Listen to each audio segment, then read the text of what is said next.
Hello everyone, new from Emma Godfrey for 2017. We've got a whole lot of gorgeous little baby stencils. They're probably more appropriately called masks because they're the sort of thing that you could use to cover up, although, cover up and then perhaps jelly print or something like that. But when I just run through a few of the quick samples here that some of our people have done with them, you'll see that they're also really useful for stamping with them as far, you can actually pick them up and transfer dye or ink or anything. So they're great when you're building up your background layers, and you're going to see that in lots of the samples that are to come. But just for now, I wanted to give you a quick idea of what masks she's got coming. So these elements repeat some of what you've already seen in Emma's stamps in recent years. So there's flowers, there's circles, hearts, and also, the scribbly circle thing she's been doing for a long time. These lovely little elements with the little notches out of them. Here's some more circles. And you see all of these are just so useful when it comes to your mixed media backgrounds, etc., and just creating bright pops of colour. So lots of ideas here. Love this little delicate one. Here's something slightly more structured. And then we've even got some rounded shapes, rounded circles and squares. So just to give you an idea of perhaps how these might be used, Sue and Claire have created some amazing, very quick backgrounds, but they're using lots of the different elements. So for example, in this one, we've got that lovely structured thing going on in the background here from this grid. And then you've still got the flower elements coming in as well. And you can see that there are circles too. So just in one background, by using the stencils in different ways, you can create all kinds of layers. And then the same idea is happening here with other stencils and masks. All right, so you get the idea. So lots of fun to be had with these. There's one with the big heart on it. And here's another one with the big flower.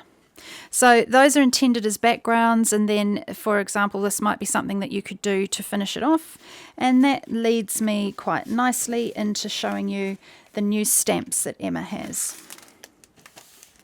So there are 3 new stamps which are still in the same sort of vibe as what she has done previously. So she loves having her quotes and words on there.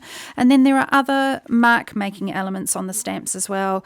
Lovely little elements for building up your backgrounds, your mixed media style. Little flowers there that can also be used as embellishments. And so here's a very simple card with some paint, and then just repeat stamping the flower element. A bit of masking has been done there to create the depth in that. I love this one that Sue Carrington has done.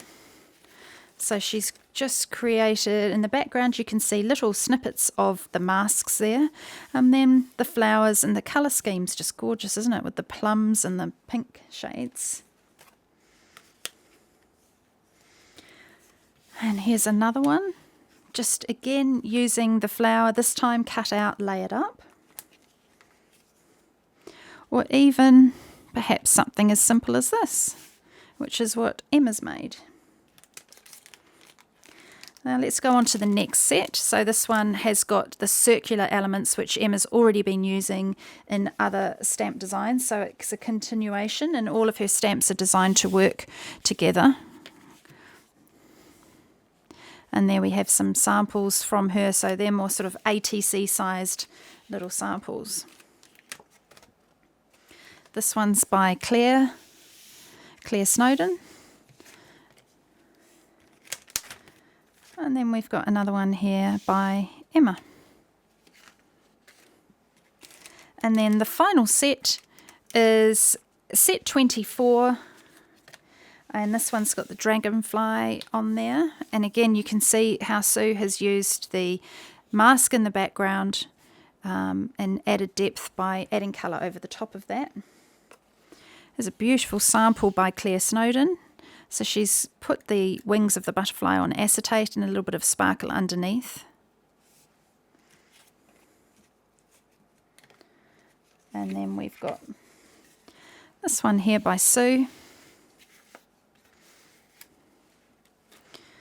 finish up with this by Emma.